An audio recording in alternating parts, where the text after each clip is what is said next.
2022년 3월엔 대한민국 제20대 대통령 선거가 있었습니다. 결과는 헌정 사상 최소 득표율 차이인 불과 0.73%포인트 차이로 승패가 갈렸습니다. 대부분의 지역별 득표율을 보면 이번 대선이 얼마나 치열했는지를 보여주지만 일부 지역에선 전혀 다른 이야기를 들려줍니다. 영남은 보수우파, 호남은 진보 좌파라는 공식은 대한민국에 뿌리 깊게 박힌 고질병처럼 보입니다. 물론 지역 구도가 짙어져 갈수록 보수여서 영남, 진보여서 호남이 아니라 영남이기 때문에 보수를, 호남이기 때문에 진보를 선택하는 현상도 많아지게 됩니다. 수많은 정치인들이 통합을 외치며 분단국가 안에 또 다른 분단의 현실을 깨트리기 위해 노력했지만 정권은 바뀔지언정 이러한 지역 감정은 해소될 기미조차 보이지 않습니다. 하지만 너무나 깊게 파인 감정의 골이 불과 50년밖에 되지 않은 현상이란 걸 알게 된다면 선뜻 이해가 안 될 것입니다. 도대체 1970년대 무슨 일이 있었던 걸까요? 1970년대 지역주의가 대두하기 전까지의 대한민국 선거는 농촌 지역은 여당에, 도시 지역은 야당에 투표하는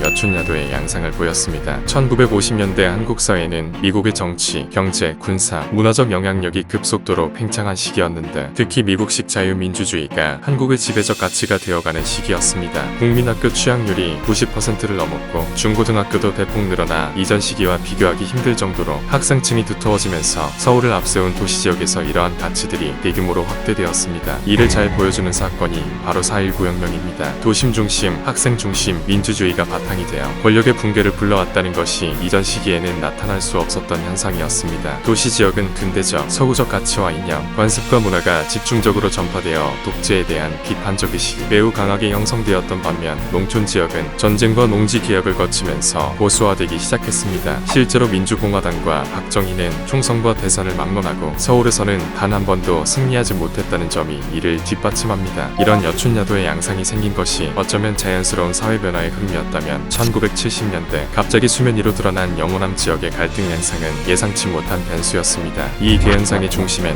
한 남자가 있었습니다. 그의 이름은 엄창록.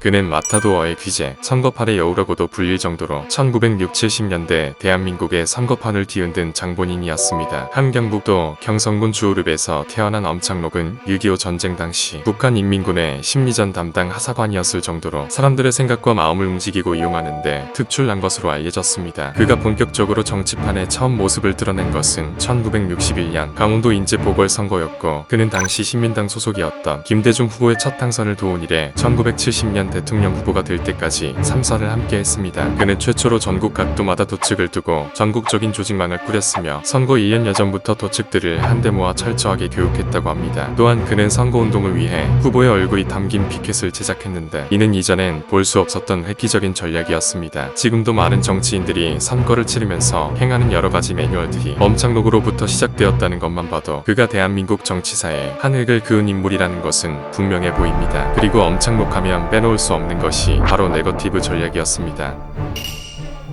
여당 선거운동원으로 위장해 거들먹거리며 양담배를 피우면서 여당 후보를 지지해달라며 싸구려 국산 담배를 건넨다.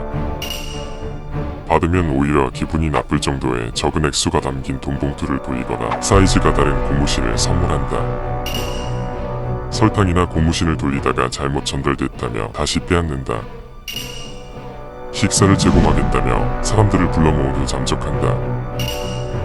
곳곳을 돌아다니며 온갖 욕설과 비방을 퍼붓는다. 이처럼 상대방의 약점을 자꾸 노출시키고 상대방을 분열과 교란시키는 데는 정말 천재적이었다고 전해집니다. 물론 그의 이런 전략들은 공정하지 않은 잘못된 방법이었지만 1960-70년대는 박정희 정권의 관권선거와 금권선거가 만행했던 시대였기에 공정하게 맞서서는 이길 수가 없다는 판단하에 나온 어쩔 수 없는 전략으로도 볼 수 있습니다. 그러한 든든한 참모 덕분인지 김대중은 신민당 대선 후보로까지 선출되었고 엄창록 또한 김대중의 개인 참모가 아닌 신민당의 참모로 영향력을 키우게 됩니다. 그렇게 제7대 대통령 선거를 4개월 앞둔 1971년 1월 27일 김대중 자택에서 폭발 테러 사건이 벌어지게 됩니다. 다행히 인명피해는 없었던 이 사건의 용의자로 경찰이 지목한 이는 중학교 2학년이었던 15살의 김홍준 군이었습니다. 그는 김대중 후보의 조카로 큰아버지 댁에 놀러갔다가 테러 용의자로 몰려 구속까지 당하게 됩니다. 그 후 국과수 조사 결과는 외부인 소행일 가능성이 높다고 보았고 법원 역시 강압수사에 못 이긴 어린 어린 조카의 허위 자백으로 인정해 김홍준 군은 석방되게 됩니다. 의문은 경찰이 왜 이렇게까지 무리한 수사를 진행했냐는 것이었지만 답은 뻔해 보였습니다. 당시 김대중 후보 부부는 대선 후보 신분으로 미국을 방문 중이었는데 김 후보의 집이 테러를 당했다면 당연히 제일 먼저 의심받는 이는 집권당인 민주공화당일 수밖에 없었고, 이 사실이 미국에 알려진다면 신진 정치인이 받고 있는 탄압에 미국 내의 동정 여론이 조성될 수도 있었기 때문이었습니다. 그렇기에 의심을 받지 않기 위해서라도 범인을 최대한 빨리 잡아야 했고, 그 결과 15세의 중학생을 용의자로 지목하는 터무니없는 수사를 펼치게 된 것이었습니다. 물론 이 사건은 아직도 해결되지 않은 미제 사건이므로 누가 왜 이런 짓을 벌였는지는 확신할 수 없습니다. 하지만 당시 민주공화당은 이 사건으로 누가 더 이득을 보겠는가라는 의문과 함께 이렇게 기발하면서도 악랄한 짓을 기획할 만한 사람은 단 한 명뿐이라며 엄창록을 지목하게 됩니다. 국회는 특조위까지 구성해 엄창록을 불러 증언을 시키게 되는데, 당시 특조위의 엄창록을 향한 질문들을 보면 전혀 다른 이야기를 들려줍니다.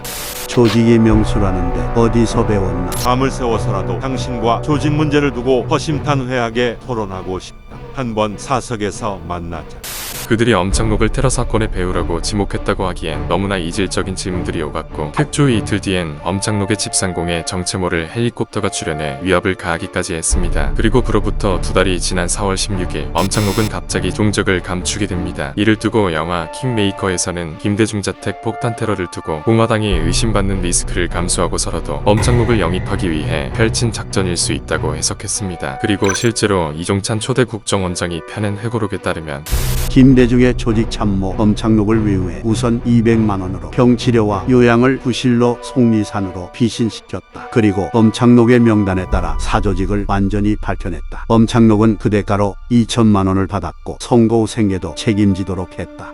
라고 밝히고 있는데, 입증된 사실은 아니지만 당시 특단의 조치가 필요했던 공화당 측에서 엄창록을 포섭한 뒤 활용했을 것이라는 합리적인 추측을 가능케 합니다. 그리고 이 추측은 대선을 3일 앞둔 24일부터 벌어진 일들로 인해 확신으로 바뀌게 됩니다. 대구, 부산 시내의 정치모를 유인물이 살포되기 시작했는데, 이 유인물엔 지역 감정을 조장할 만한 내용들이 가득했습니다. 이를 본 영남인들의 분노는 커져갔고, 공화당 국회의원들은 영남인들에게 피어오르기 시작한 지역 감정에 불을 붙여 결집을 호소했습니다. 지금은 당연시되는 지역 구도 프레임이 처음 씌워지게 된 것이 바로 이때부터였습니다. 엄창록의 머리에서 나왔을 것으로 예상되는 이 지역 구도 프레임으로 박정희 대통령을 연임시킨 것은 물론 기존의 여춘야도의 양상에서 영원한 대립 양상으로 구도를 완전히 바꾸게 만들었습니다. 그 뒤 5.18 민주항쟁을 김대중 내라는 모로 엮으면서 신군부가 김대중을 내라는 모죄로 사형을 선고한 사건과 목포 지역구인 김대중과 부산 지역구인 김영삼의 분열 등 영원한 갈등이 계속되면서 지금은 되돌릴 수 없을 정도로 지역 감정의 골이 깊어졌습니다. 제7대 대선이 끝나고 한 달 뒤 다시 모습을 드러낸 엄창록은 결코 자신은 공화당을 도와준 일이 없다고 밝혔지만, 그가 1988년 죽음을 맞을 때까지 그가 그렇게 좋아하던 김대중과는 단 한 번도 만나지 않은 것으로 보아 분명 마음의 짐이 무거웠던 것으로 추측됩니다. 그렇게 지역 감정을 일으킨 주인공들이 모두 죽고 누가 정권을 잡든 영남 인사, 호남 인사라는 말 자체도 잘 쓰이지 않게 되었지만, 아직도 이 지역 감정만큼은 사라지지 않고 있습니다. 2012년 대선 당시 불거졌던 국정원 댓글 사건에서도 볼 수 있듯이 그들은 지역 감정을 부추기는 악성 댓글로 사람들을 갈라놨었습니다. 사람들은 너무나 쉽게 선동되었고, 지역 감정이 뭔지도 모를 것 같은 젊은 세대에게도 이런 지역 감정을 부추기는 말들은 유행어처럼 퍼져나가고 있습니다. 그리고 지금의 정치판 역시 이런 지역 감정을 해소하기는커녕 부채질하기 바빠 보입니다. 다들 자신의 영역을 안전하게 지키기 위해 모험을 걸지 않고 그들을 지지하는 세력의 결집만을 도모하고 있기 때문입니다. 이런 정치판에서는 누가 이긴들 대한민국의 미래는 불투명해 보이기까지 합니다. 진보와 보수, 남과 여, 계층 간, 연령 간 갈등이 조정되고 그들의 갈라치기가 선동되는 정치판에 승자는 자신들의 정치적 기반을 지켜나가는 정치인들 뿐입니다. 그들에게 선동되고 서로를 헐뜯게 된 국민은 모두가 패자로 남을 수밖에 없습니다. 하루빨리 눈에 보이지 않는 제2의 38선이 지워지는 날이 오기를 바랍니다. 영상이 도움이 되셨다면 구독과 좋아요 부탁드려요.